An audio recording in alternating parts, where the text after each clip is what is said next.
হঠাৎ আসলে এমন বিক্ষুব্ধ হয়ে উঠলো কেন জনতা, আপনার কাছে কি মনে হয়? ধন্যবাদ। এবং যারা এই দেশ সন্ধ্যা দেখছেন এবং দেখবেন তাদেরকে আমার পক্ষ থেকে শুভেচ্ছা।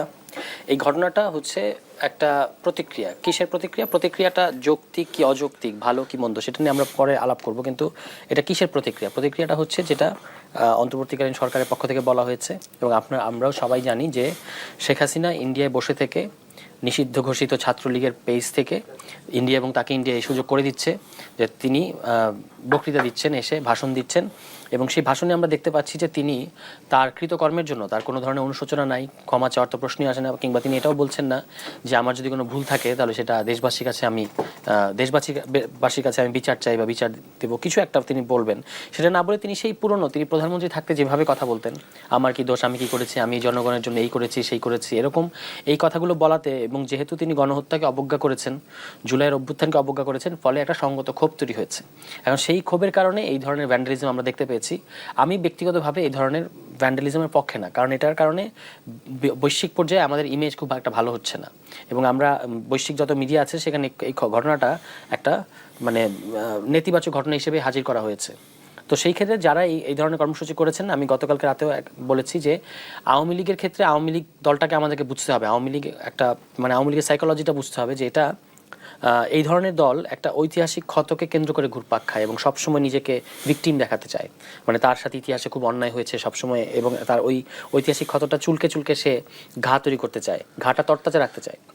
ফলে আমার কাজ হচ্ছে তাকে এই ঘাটা, সে চায় যে না শুকাক, আমাদের কাজ হচ্ছে এটাকে শুকাতে দিতে হবে এবং তার মধ্যে থেকে কোনো মানে তাদেরকে ঐক্যবদ্ধতা দেওয়া যাবে না, তাদের মধ্যে ফ্র্যাকশন তৈরি করা হলো আমাদের কাজ, যে তাদের মধ্যে অনুশোচনা সৃষ্টি করা যে আপনার দলের এরকম একটা গণহত্যা আপনি জড়িত, আপনার দল থেকে বেরিয়ে আসেন। কিন্তু যদি আমাদের কর্মকাণ্ডের মধ্য থেকে এমন কোনো কিছু বের হয় যে সেখানে তারা ফ্র্যাকশন হওয়ার বদলে তারা আবার ঐক্যবদ্ধ হচ্ছে এবং শেখ মুজিবুর রহমানকে কেন্দ্র করে যে তিনি ইতিহাসের অমুক বা তিনি ইতিহাসের তমুক এবং তাকে তার সাথে অবমাননা করা হয়েছে, এটা কেন্দ্র করে তারা যদি আবার একজোট হয়ে যায় তখন সেটা কিন্তু হিতে বিপরীত হচ্ছে। ফলে আমরা একটা ক্ষোভ দেখাচ্ছি, যেটা আমি বললাম যে প্রতিক্রিয়া দেখাচ্ছি, কিন্তু সেই প্রতিক্রিয়াটা কিন্তু আমাদের পক্ষে আসছে না। এইটা আমি বিবেচনা করতে বলবো যারা এই আমি অবশ্যই তাদের সেন্টিমেন্টের প্রতি সহানুভূতিশীল, যে তারা এই জুলাই গণহত্যাকারীর যেহেতু এখন দেশে আসছেন না, বিচার হচ্ছেন না, এটা নিয়ে দেশের মানুষের মধ্যে ক্ষোভ আছে, কিন্তু ক্ষোভটা আমরা কোন প্রক্রিয়ায় প্রদর্শন করবো এবং কোন এটা বিচার চাইবো কিনা নাকি এরকম ভাঙচুর করবো, এটা ভাবনার বিষয় আছে। ফলে আমি তাদের প্রতি অনুরোধ করবো যে যে কোনো ধরনের আমাদের এখন আমরা যে পর্যায়ে আছি সেটা হচ্ছে দেশ গঠনের পর্যায়ে, এই গাঠনিক পর্যায়ে আমাদের আমরা তো আসলে পতন ঘটিয়েছি শেখ হাসিনার, বিজয়ী শক্তি আসলে অন্যভাবে আচরণ করে, মানে বিজয়ী শক্তির আচরণের মধ্যে একটা, এখনও আমরা যদি শুধু শেখ হাসিনা এবং আওয়ামী লীগের প্রতিক্রিয়া হিসেবে থাকি, রিয়াকশন হিসেবে থাকি, তাহলে কিন্তু আমরা নিজেদেরকে বিজয়ী শক্তি, আমরা যে পূর্ণ বিজয়ী শক্তি সেটা প্রকাশিত হয় না। ফলে আমাদের কর্মকাণ্ডের মধ্যে ওইরকম একটা ব্যাপার থাকতে হবে যে আমরা যে গণ অভ্যুত্থানের বিজয়ী শক্তি বাংলাদেশের জনগণ, সেটা যেন আমাদের কর্মকাণ্ডের মধ্যে প্রকাশিত হয় এবং আমাদের কাছে কেউ অনিরাপদ নয়। মানে আমরা মানে দোষী বা অপরাধীর শাস্তি অবশ্যই হবে, বিচার অবশ্যই হবে, কিন্তু আমরা প্রতিশোধ পরায়ণ না, এটা আমাদের দেখাতে হবে।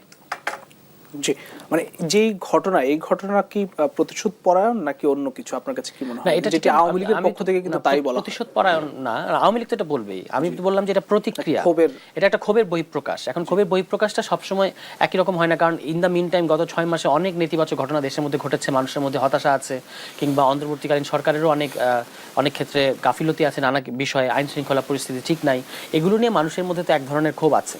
সেই ক্ষোভের মধ্যেই যখন আবার মানে শেখ হাসিনা এসে বক্তৃতা দিলেন, মানে তার একটা বক্তব্য প্রচারিত হলো আওয়ামী লীগের পেজ থেকে, ছাত্রলীগের পেজ থেকে, এবং ইন্ডিয়া তাকে সেই সুযোগ করে দিচ্ছে, তখন মানুষের মধ্যে একটা ক্ষোভ তৈরি হয়েছে। সেই ক্ষোভেরই একটা উদ্গীরণ আমরা গতকালকে দেখতে পেয়েছি। কিন্তু আমি ব্যক্তিগতভাবে আবারও বলছি যে আমি এই ধরনের ভাঙচুরের পক্ষে না। ধন্যবাদ। আমি আমাদের সঙ্গে যুক্ত হয়েছেন আজিজুল বারী হেলাল, তথ্য গবেষণা বিষয়ক সম্পাদক, বিএনপি, আপনাকে স্বাগত জানাচ্ছি। আমি আপনার কাছে আসি, গতকাল মন্ত্রী এমপি ছিলেন, ম্যাক্সিমামেরই আসলে বাড়ি ঘর আগুন দেওয়া হয়েছে, ভাঙচুর করা হয়েছে। গতকাল রাতে শেখ হাসিনার একটি বক্তব্যকে কেন্দ্র করে, এইটি উস্কানিমূলক বক্তব্য পররাষ্ট্র মন্ত্রণালয়ের পক্ষ থেকে বলা হয়েছে।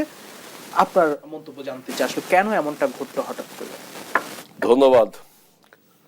একটা আপনার কন্টেম্পোরারি প্রশ্ন। দেখেন যে every sinner has a future, প্রত্যেক পাপী ব্যক্তির একটা ভবিষ্যৎ থাকে, and every saint has a past, এক ভালো লোকের অতীত থাকে। তো যারা পাপ করেছে তাদের তো ফিউচার এরকমই হবে। যে মাফিয়া এবং ফ্যাসিবাদের প্রতীকগুলো, প্রতিচিহ্নগুলো 5ই আগস্টের পরেই আপনার নিশ্চিন্ত হওয়ার কথা উচিত ছিল, সেটা হয়তো দেরি করে হলো, তাই না? এখন যেটা বলছেন যে 6 মাস হয়ে গেল, এই 6 মাস পরে কেন এই প্রতিচিহ্ন, কেন এই এই এই প্রতিচিহ্ন মুছে ফেলার আয়োজন? দেখেন যে বললাম যে every sinner has a future, এমন পাপ করেছে সে এখনো ক্রমাগত পাপ করেই যাচ্ছে। প্রতিবেশী রাষ্ট্রে বসে একটা নিষিদ্ধ ঘোষিত সংগঠনের সাথে সে আলোচনা করছে, মিটিং করছে, বিভিন্ন রকম উস্কানিমূলক বক্তব্য দিচ্ছে। অর্থাৎ আমাদের অভ্যুত্থানের বিরুদ্ধে তিনি যে কথা বলছেন, আমাদের ছাত্র জনতার যে অভ্যুত্থান, আমরা যে ফ্যাসিবাদকে বিদায় দিলাম, সেই ফ্যাসিবাদের পক্ষে আবার বয়ান তৈরি করছে। সুতরাং ন্যাচারালি ছাত্র জনতা উত্তেজিত হবেই, তাই না? এখন এটা আপনি কোন দৃষ্টিকোণ থেকে দেখবেন? যে ও একটা কথা বললো যে এটাকে ভ্যান্ডালিজম, ওটা তখন আর থাকে না।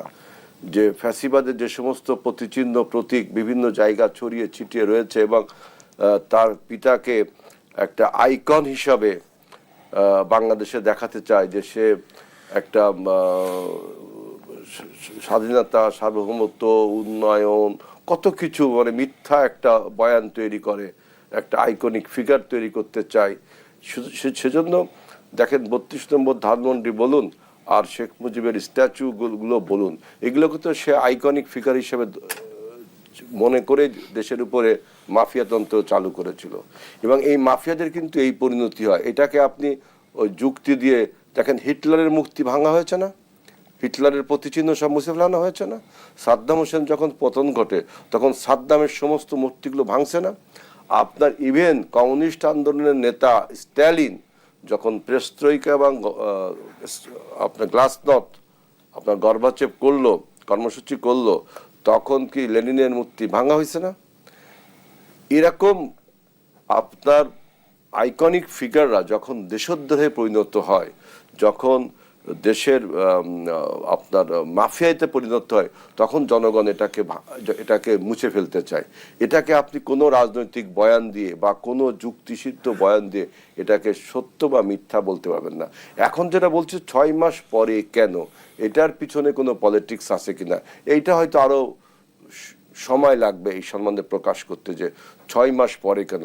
তবে এখন উত্তর হলো যে যেহেতু এই 6 মাস সে ক্রমাগতভাবে আমাদের বিপ্লবের বিরুদ্ধে পড়ে যাচ্ছে এবং সে তার যে সমস্ত ব্রেন চাইল্ড এখনো আমাদের বিভিন্ন দেশে, আমাদের বাংলাদেশে রয়ে গেছে, তাদের সাথে কথা বলে যাচ্ছে, যোগাযোগ রক্ষা করে যাচ্ছে।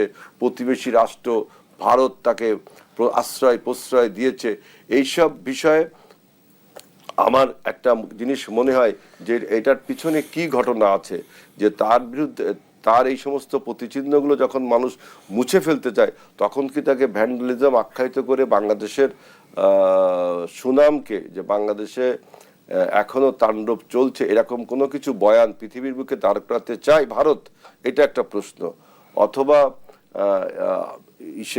এই সমস্ত প্রতিচিহ্ন মুছে ফেলানোর ফলে শেখ হাসিনা নতুন করে কোনো সিম্প্যাথি আপনার গ্রো করবার জন্য, সিম্প্যাথি ক্যাশ করবার কোনো অপচেষ্টা চালাচ্ছে কিনা। তবে যে যাই বলুক না কেন, সবচেয়ে বড় জিনিস হলো আপনি কতদিন এই ফ্যাসিবাদের প্রতিচিহ্নকে মুছে ফেলে ফ্যাসিবাদকে পরাজিত করবেন।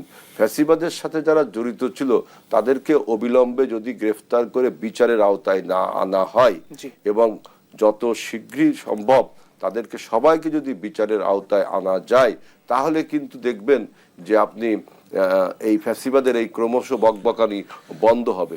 এখন এই বিচারিক প্রক্রিয়াটা আপনি আন্তর্জাতিক আদালতের মানবতা বিরোধী অপরাধ আদালত, সেই আদালতে শুধু ফ্যাসিবাদের দোষর না বা ফ্যাসিবাদের নেতাকর্মী না, ফ্যাসিবাদ হিসাবে আওয়ামী লীগ একটা রাজনৈতিক দল, এই দল এই গণহত্যার সাথে জড়িত, আপনার দেশে মাফিয়া প্রতিষ্ঠার সাথে জড়িত, তাদের এই দলেরও একটা বিচার হওয়া উচিত।